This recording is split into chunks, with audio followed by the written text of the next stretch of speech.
સૌથી પહેલા web browser open કરીશું. જી કાર્ડ રજિસ્ટ્રેશન સર્ચ કરાવીશું, જ્યાં નીચેની side PMJAY beneficiary portal beneficiary.nha.gov.in ધરાવતા પોર્ટલને ઓપન કરીશું, જ્યાં થોડો સમય લાગી શકે છે.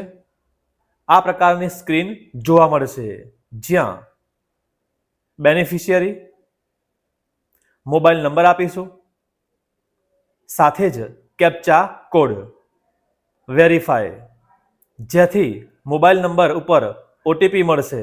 તે ઓટીપીને અહીંયા એડ કરીશું. લોગિન.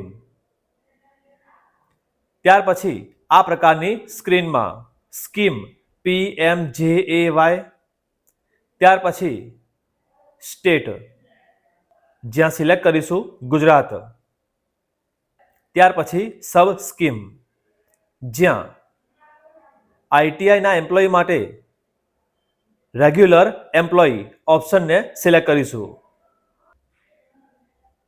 ત્યાર પછી ડિસ્ટ્રિક્ટ, જિલ્લો, લાગુ પડતો જિલ્લો સિલેક્ટ કરીશું. સર્ચ બાય HRPN નંબર, તમારો HRPN નંબર અહીંયા ટાઈપ કરીશું. ત્યાર પછી કેપ્ચા કોડ. સર્ચ કરતા જ તમારા ફેમિલીની સંપૂર્ણ માહિતી અહીંયા તમને જોવા મળશે. તમારું નામ, તમારા વાઈફનું નામ તેમજ ચિલ્ડ્રનનું નામ અહીંયા જોવા મળશે, જ્યાં સૌથી પહેલા તમારું એટલે કે સેલ્ફમાં EKYC એટલે કે એક્શન પર સિલેક્ટ કરીશું, જ્યાં તમારો આધાર કાર્ડ નંબર ટાઈપ કરીશું. વેરીફાય, યસ અને અલાઉ. ત્યાર પછી આધાર ઓટીપી અહીંયા ટાઈપ કરીશું, તેમજ બેનિફિશિયરી મોબાઈલ ઓટીપી અહીંયા ટાઈપ કરીશું. આ પ્રકારે 2 ઓટીપી એક સાથે મળશે. ઓટીપી બદલાય નહીં તેનું ધ્યાન રાખીશું. ઓથેન્ટિકેટ સિલેક્ટ કરતા આ પ્રકારની સ્ક્રીન જોવા મળશે, જ્યાં તમારું નામ અહીંયા જોવા મળે છે, જ્યાં આધાર ઓટીપી, આધાર નંબર અહીંયા ટાઈપ કરીશું. વેરીફાય, ત્યાં પણ યસ અને અલાઉ.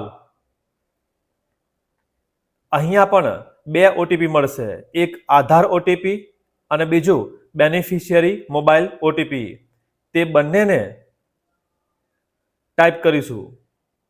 બંને ઓટીપી બદલાય નહીં તેનું ખાસ ધ્યાન રાખીશું. ત્યાર પછી આ પ્રકારની સ્ક્રીનમાં કેપ્ચર ફોટો ઓપ્શન જોવા મળશે, જ્યાં અલાઉ અને યોગ્ય ફોટો સિલેક્ટ કરીશું અથવા કેપ્ચર. બદલવો હોય તો ન્યૂ પિક્ચર અથવા પ્રોસીડ. પ્રોસીડ આપતા આ પ્રકારનું ફોર્મ નીચેની સાઈડ જોવા મળશે, જેને ફિલઅપ કરવાનું રહેશે, જ્યાં mobile number, birth date, self, pincode, એડ્રેસનો, ત્યાર પછી રૂરલ અથવા અર્બન સિલેક્ટ કરીશું, સિટી અને ટાઉન. ટાઉનમાં અવેલેબલ ન હોય તો નોટ અવેલેબલ ઓપ્શન તમને જોવા મળશે. ત્યાર પછી અપલોડ ડોક્યુમેન્ટ, જ્યાં સંસ્થામાં પરમિશન માટે જાણ કરેલ ડોક્યુમેન્ટની PDF ફાઇલ અહીંયા અપલોડ કરીશું.